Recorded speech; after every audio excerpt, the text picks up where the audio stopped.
सब मिलकर के हम काम करेंगे तो क्यों नहीं कर सकते हैं। इसी मंशा के साथ हम यहाँ आज इस सदन में आए हैं। हमारा टारगेट जो है बहुत ही क्लियर है। 2013 में दूसरा प्रावधान जो चेंज किया था उसको हम लोगों ने क्या बदलाव किया है वो आप भी हमारा समर्थन करेंगे। वक्फ प्रॉपर्टी जो है ये तो आप जानते ही है, इसको कोई भी प्रॉपर्टी हो उसका एक टाइटल होने के लिए कोई डॉक्यूमेंट चाहिए, कोई रजिस्ट्रेशन चाहिए, कोई प्रूफ तो चाहिए।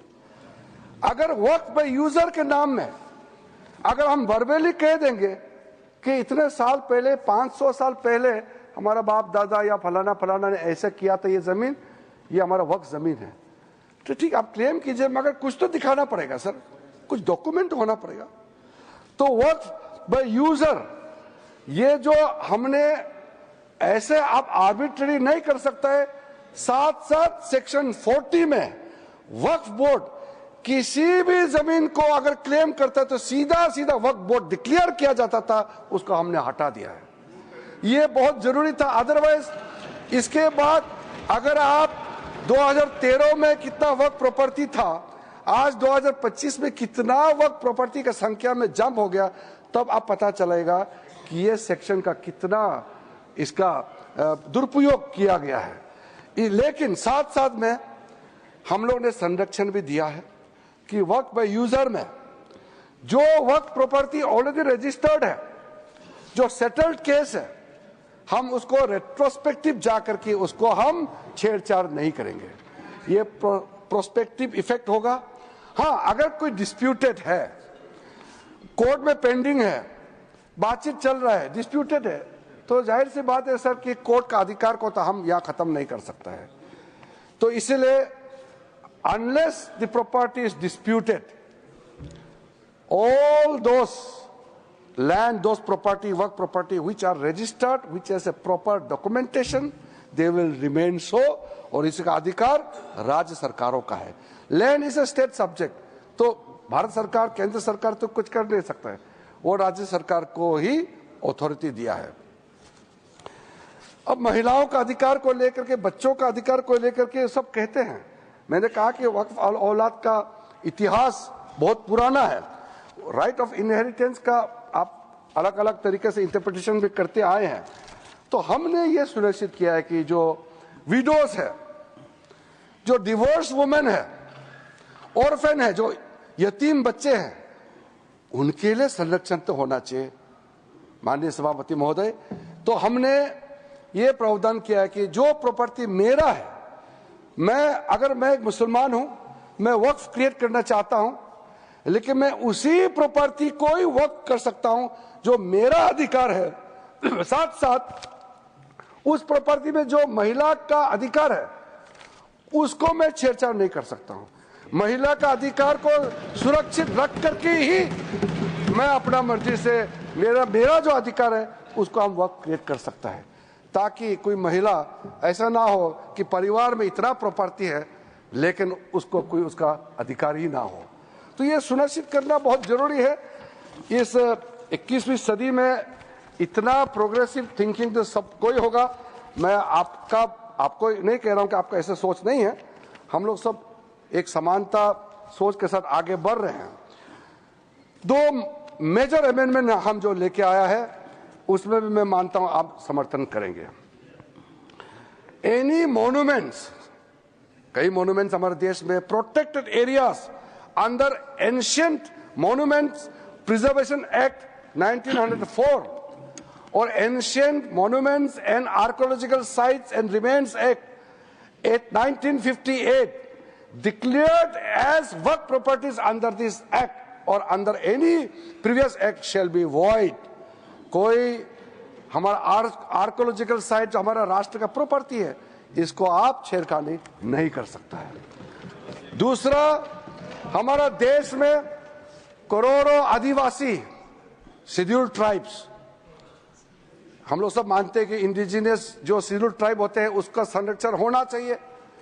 तो हमने ये प्रावधान लेके आया है आप शेड्यूल 5 और शेड्यूल 6 जगह में जहां हमारा स्पेशल प्रोटेक्टेड एरिया है वहां किसी जमीन को वक्फ प्रॉपर्टी डिक्लेयर नहीं कर सकता है।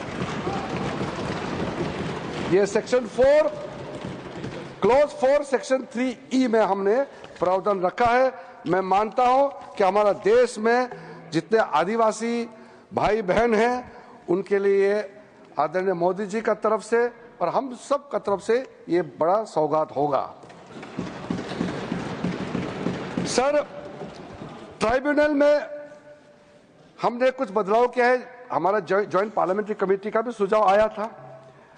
अब जो ट्राइब्यूनल बनेगा उसका फिक्स टेन्योर होगा और उसको एफिशिएंसी बढ़ाने के लिए कई हमने स्टेप्स उठाया है। आज का दिन में टोटल जो केसेस पेंडिंग है, लिटिगेंट्स टोटल कितना केसेस है? 14,470 केसेस, नहीं सॉरी सर, 31,999 केसेस है, जिसमें मुस्लिम लिटिगेंट्स है 14,470 केसेस। तो 31,999 केसेस जो पेंडिंग है। तो हम ये समझते हैं कि ट्राइब्यूनल को मजबूत कराना बहुत जरूरी है। हमने 2 मेंबर प्रपोज किया था, जेपीसी में कहा गया कि 3 मेंबर होना चाहिए, उसको हमने एग्री करके 3 मेंबर बनाया और 1 member having knowledge of Islamic law and jurisprudence for better functioning of the tribunal. और दूसरा sir, the composition of work tribunal has been expanded to both serving and retired officials, each serving for a fixed tenure of 5 years. Tenure को 5 years fix किया है, from the date of appointment or until they attain the age of 65 years, whichever is earlier. Section 84 clause 4 में हमने ये बहुत clear से प्रावधान रखा है। एक इंपॉर्टेंट हमने प्रावधान रखा है, राइट टू अपील। इसमें कई लोगों ने डिस्प्यूट भी किया है, मैं क्लियर करना चाहता हूं। पहले क्या कर दिया था आप लोगों ने मतलब प्रीवियस यूपीए सरकार ने, राइट टू अपील, अगर ट्राइब्यूनल से आपको निजात नहीं मिल रहा है, ट्राइब्यूनल में आपका सुनवाई नहीं हो पाया, तो आप कोर्ट नहीं जा सकते हैं। ओनली रिव्यू पिटीशन में आप जा सकते हैं, जो बहुत ही सीमित दरवाजा खुला होता है रिव्यू पिटीशन। आप तो सर, आपसे ज्यादा कौन समझ सकता है उसमें आम आदमी कहाँ रिव्यू पिटीशन जा करके ये सब चक्कर खात के घूमते रहेंगे। इसलिए हम ये मानते हैं कि right to appeal must be the substantive right, इसलिए हमने ये दरवाजा खोल दिया है। अगर ट्राइब्यूनल में आपका हक नहीं मिला तो आप अपील कर सकते हैं, सिविल रिट आपका अपील करके किसी भी जगह में आपको जाने के लिए क्यों रोका जाना चाहिए। इसलिए हम ये मानते हैं कि जब हम ये अपील प्रोविजन रखा है तो ट्राइब्यूनल भी जल्दी जल्दी काम करेगा, कोर्ट भी जल्दी जल्दी काम करेगा, लोगों को भी जल्दी जल्दी न्याय मिलेगा, कहीं किसी का हमने दरवाजा बंद नहीं किया है। एनुअल कंट्रीब्यूशन जो आप देते हैं मुतावलिस, आप चिंता मत कीजिए, ये बहुत सोच समझ करके फैसला किया है, इससे कोई समस्या खड़ा नहीं होगा। वक्फ इंस्टीट्यूशन का जो कंट्रीब्यूशन है बोर्ड को देना होता है, पहले 7% होता था, हमने उसको घटा करके 5% कर दिया, ताकि ज्यादा पैसा आप गरीबों के लिए इस्तेमाल कर सके, बच्चों के लिए इस्तेमाल कर सके। आप कहेगा बोर्ड को इतना पैसा देंगे, इसलिए हमने घटा करके वेलफेयर पर्पस में ज्यादा खर्चा करें, इसलिए इसको हमने सीलिंग कर दिया है। सर, लिमिटेशन एक्ट, आप तो जानते हैं लिमिटेशन एक्ट अगर लागू नहीं होगा तो फिर कहां तक जाएगा, कोई सीमा तय कैसे होगा।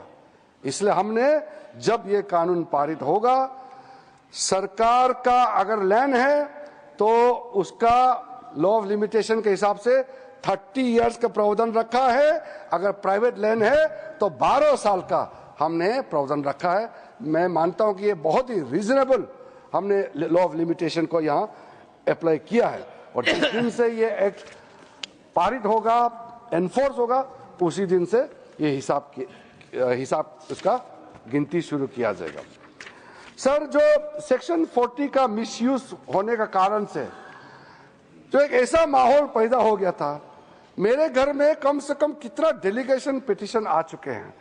सेक्शन 40 में वक्फ बोर्ड ने ऐसा ही क्लेम कर दिया। अभी जो न्यूज में भी आपने पढ़ा होगा, केरला में 600 क्रिश्चियन फैमिलीज का, जो वो लोग सब खेती करने वाले लोग हैं, फार्मर्स लोग हैं, किसान हैं, उनका जमीन जो केरला में मुनम्बम केस के नाम से अभी सब लोग ने पढ़ चुका होगा, उसको वहां वक्फ बोर्ड ने क्लेम कर दिया और वो कहीं भी नहीं जा पाया। वो ठोकरे खाते रहे, घूमते रहे, जिसको लेकर के पूरा वहां के जो कैथोलिक बिशप्स काउंसिल है और दिल्ली में भी और अलग अलग कई हमारा क्रिश्चियन संगठनों ने हमको मेमोरेंडम दिया है, प्रेस रिलीज भी दिया है और अपील भी किया है। सारा मेंबर्स ऑफ पार्लियामेंट को अपील किया है। मैं नाम लेकर के सिर्फ केरला एमपीज को मैं दबाव नहीं डालना चाहता हूं मानसिक रूप से, बहुत ज्यादा प्रेशर होगा केरला का एमपीज को।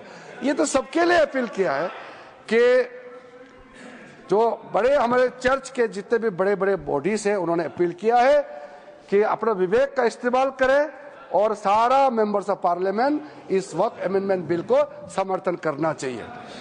तो कम से कम चर्च का अपील को तो आप लोग मानिएगा। सर, कई केसेस है, उसको तो मैंने कई बार दोहरा चुका है, इसलिए सारा केसेस तमिलनाडु का केस हो या कर्नाटका में जो केस हो या हरियाणा वाला गुरुद्वारा वाला को वक्फ क्लेम करना, कई केसेस है, मैं उसको साइड नहीं करना चाहता हूं क्योंकि संख्या बहुत ज्यादा है। लेकिन सर, ये बात तो मैं जरूर कहूंगा क्योंकि हम लोग इस महान सदन में बैठे हैं। 2013 में 123 प्रॉपर्टी को तो उस समय सरकार ने डी नोटिफाई कर दिया था। उसके बाद कई लोगों ने कहना शुरू किया और स्टेटमेंट मीडिया में भी है कि ये पूरा पार्लियामेंट बिल्डिंग भी वक्फ प्रॉपर्टी है। अब सोचिए सर, अगर वो सरकार कंटिन्यू रहता, नरेंद्र मोदी जी का सरकार नहीं आते, तो कितना खतरा मंडरा रहा था हमारे सर के ऊपर में, आप सोचिए। तो हम तो देश के लिए सोच समझ करके आज ये बिल लेके आए हैं, तो ये हमारे लिए कोई इसमें एक लाल पैसा बेनिफिट मिलने वाला नहीं है। ये बिल करोड़ों गरीब मुसलमानों को फायदा पहुंचाने के लिए और गलत काम ना हो, गलत तरीके से दूसरा का जमीन को हड़प ना ले, इसको प्रतिबंध लगाने के लिए, रोकने के लिए अच्छा सोच के साथ हम ये बिल लेके आए हैं। अन्य सभापति जी, मैं कहने के लिए बहुत कुछ है क्योंकि ये ओपनिंग है। हमारे यहाँ जितना विद्वान माननीय सदस्य हैं, उनके बातों को मैं सुनने के लिए बहुत इच्छुक हूँ, तो सुनने के लिए मैं तैयार हूँ। हमारे वरिष्ठ माननीय मंत्रीगण भी यहाँ बैठे हैं, हम लोग सब सुनेंगे। तो जेपीसी में जो सदस्य हैं और जो सदस्य नहीं है, सबका सुझाव हम सुनते हुए आखिरी में जैसे हमने टाइम यहाँ दिया है चर्चा के लिए, मैं उसका बारीकी से जवाब देने का कोशिश करूंगा। मैं सिर्फ ही इतना ही अनुरोध करूंगा कि आप ऐसा बात मत बोलिए जिससे हंगामा खड़ा हो जाएगा। ऐसा बात बोलिए जो सुन करके हमारा कानों को भी थोड़ा अच्छा लगेगा। हम बैठ करके सुनने के लिए तैयार है और चर्चा का स्तर ऊंचा होगा। मैं इसी उम्मीद के साथ आप सबको इस महत्वपूर्ण जो उम्मीद का जो हमारा बिल लेकर के आए उसको समर्थन करने के लिए मैं अपील करता हूं।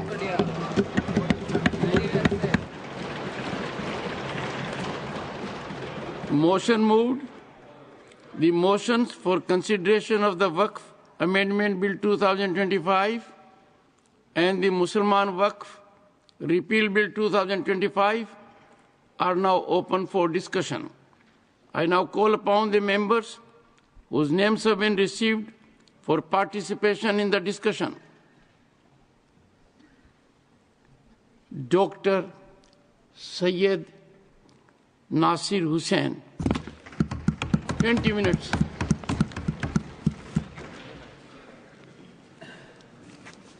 Chairman, sir, मैं आभारी हूं, आपने मुझे महत्वपूर्ण बिल पे बात करने का मौका दिया और मेरी पार्टी और आप मिलके मुझे जेपीसी का सदस्य भी बनाया था। कल लोकसभा में जितनी भी बहस हो रही थी मैं बड़े गौर से सुन रहा था। हमारे ऑनरेबल मिनिस्टर किरण रिजिजू जी ने काफ़ी बातें वहाँ पे रखी, आज भी यहाँ पे रखी।